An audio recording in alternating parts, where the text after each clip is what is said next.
तो पहले मैं अपना इंट्रो देना चाहूँगा कि हाँ मैं कृष्ण हूँ, हाँ मैं कृष्ण हूँ, रंग मेरा श्याम है, सिया मेरी ज़िंदगी, चरित्र मेरा राम है। तो एक नज़्म है या क्या है मुझे नहीं पता, क्योंकि मैंने कहीं सीखा नहीं है, जो अपने हाथ से लिख गया वही लिखा है, तो वही सुनाना चाहूँगा कि एक शब्द एक ख्याल एक नज़्म एक सवाल, क्या याद हूँ मैं तुम्हें अब भी, तुम्हारी दुनिया क्या चल रहा है वहाँ, अब बस सोचता रहता हूँ। अब हर रोज़ तुम याद नहीं आती, मगर कभी कभी बहुत आती हैं यादें तुम्हारी। हुआ था जो सब भूल सा गया हूँ, अभी क्या कर रही होगी सोचता रहता हूँ। उन खिड़कियों के बाहर से देखा है तुम्हारे घरौंदे के कुछ हिस्से को, जब सोचता हूँ तो तुम वहीं खिड़की पे खड़ी दिखती हो। कभी कभी लगता है कि तीसरी मंजिल के बीच वाले कमरे में बिस्तर पर लेटी हो। पहले जब आता था मोहल्ले में तुम्हारे, तो तुम वहीं खड़ी दिख जाया करती थी। पहले जब आता था मोहल्ले में तुम्हारे, तो तुम वहीं खड़ी दिख जाया करती थी। अब पर्दे लगा दिए हैं वहाँ भी तुमने, अब पर्दे लगा दिए हैं वहाँ भी तुमने। कई मर्तबा गया तुम्हें देखने की चाह में, मगर तुम दिखती ही नहीं हो, मगर तुम दिखती ही नहीं हो। तुम हो भी या नहीं अब तो मालूम भी नहीं है, तुम हो भी या नहीं अब तो मालूम भी नहीं है। तुम्हारे मोहल्ले के लगभग हर उस शख्स से तुम्हारे बारे में पूछता हूँ जिससे जान पहचान है मेरी। तुम्हारे मोहल्ले के लगभग हर उस शख्स से तुम्हारे बारे में पूछता हूँ जिससे जान पहचान है मेरी। फिर सिगरेट के 2 कश पीने के बाद लौट जाता हूँ दिल में 2 शब्द, एक शब्द एक ख्याल एक नज़्म एक सवाल लिए, क्या याद हूँ मैं तुम्हें अब भी।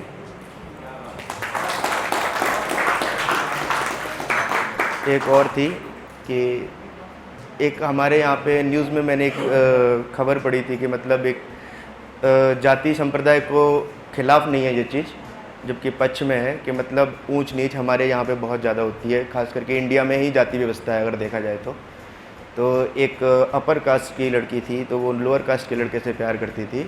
तो उसकी पिताजी को पता पड़ी, तो उन्होंने उसकी शादी जल्दी में करा दी लड़की की। जब शादी करा दी तो जिस लड़के से शादी कराई तो वो मतलब प्रॉपर मर्द नहीं था। तो वो सारी न्यूज़ मैंने जब पढ़ी तो उसके रिगार्डिंग मैंने उसको लिखने की कोशिश की। वो उस लड़की ने फांसी लगा ली थी, मर गई थी, जो भी हुआ था न्यूज़ में पढ़ा था कि नुमाइश आज़ाद परिंदे की न हुई, नुमाइश आज़ाद परिंदे की न हुई, वो पिंजड़े को अपना घर समझ बैठी, बाप की बेटी प्रेमी से छूटी, और अब वो हिजड़े को अपना वर समझ बैठी। एक ब्राह्मण की बेटी इज्जत थी उसको अपने बाप की प्यारी, जाति के चक्कर में गई थी वो मारी। हर रात उसको स्वप्न एक आता, कोख में खेलता एक बच्चा नन्हा सा, स्वप्न टूटते ही दिल टूट जाता, हंसना मुस्कुराना भूल वो की थी। ब्राह्मण की बेटी बच जाती उस दिन, बाप में उसके अगर समझ रहती, बाप में उसके अगर समझ रहती। एक और 4 लाइनें लिखी थी कि कोई ना कोई राजे खलिश छिपाया गया है।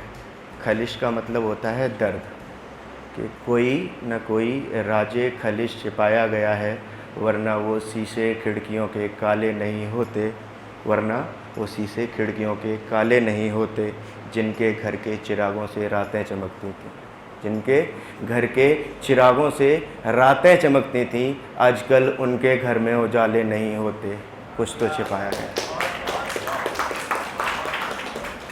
एक अभी रिसेंटली लिखा था कि तुझसे रूठा हूँ, तुमसे सॉरी डिसरेस्पेक्ट कर दी, कि तुमसे रूठा हूँ इसलिए ताकि आकर मनाओ तुम, तुमसे रूठा हूँ बस इसलिए ताकि आकर मनाओ तुम, बालों में उंगलियां आकर सहलाओ तुम, बनाकर चाय मेरे होठों से लगाओ तुम, कुछ इस तरह से जगाओ तुम। रख कर सर मेरा गोद में अपनी, आँखों में आँखें मिलाओ तुम, फिर जुल्फ़ों से अपनी मेरे गालों को गुलिस्तां कर दो, फिर जुल्फ़ों से अपनी मेरे गालों को गुलिस्तां कर दो, माफ़ी भी मांगो और फिर रोने सा चेहरा बनाओ तुम। मैं पलट जाऊं बिस्तर करवट अलग लेकर, मैं पलट जाऊं बिस्तर करवट अलग लेकर, फिर हौले से आकर सीने से लगाओ तुम, सुनो तुमसे रूठा हूँ मैं बस इसलिए ताकि आकर मनाओ तुम। Thank you.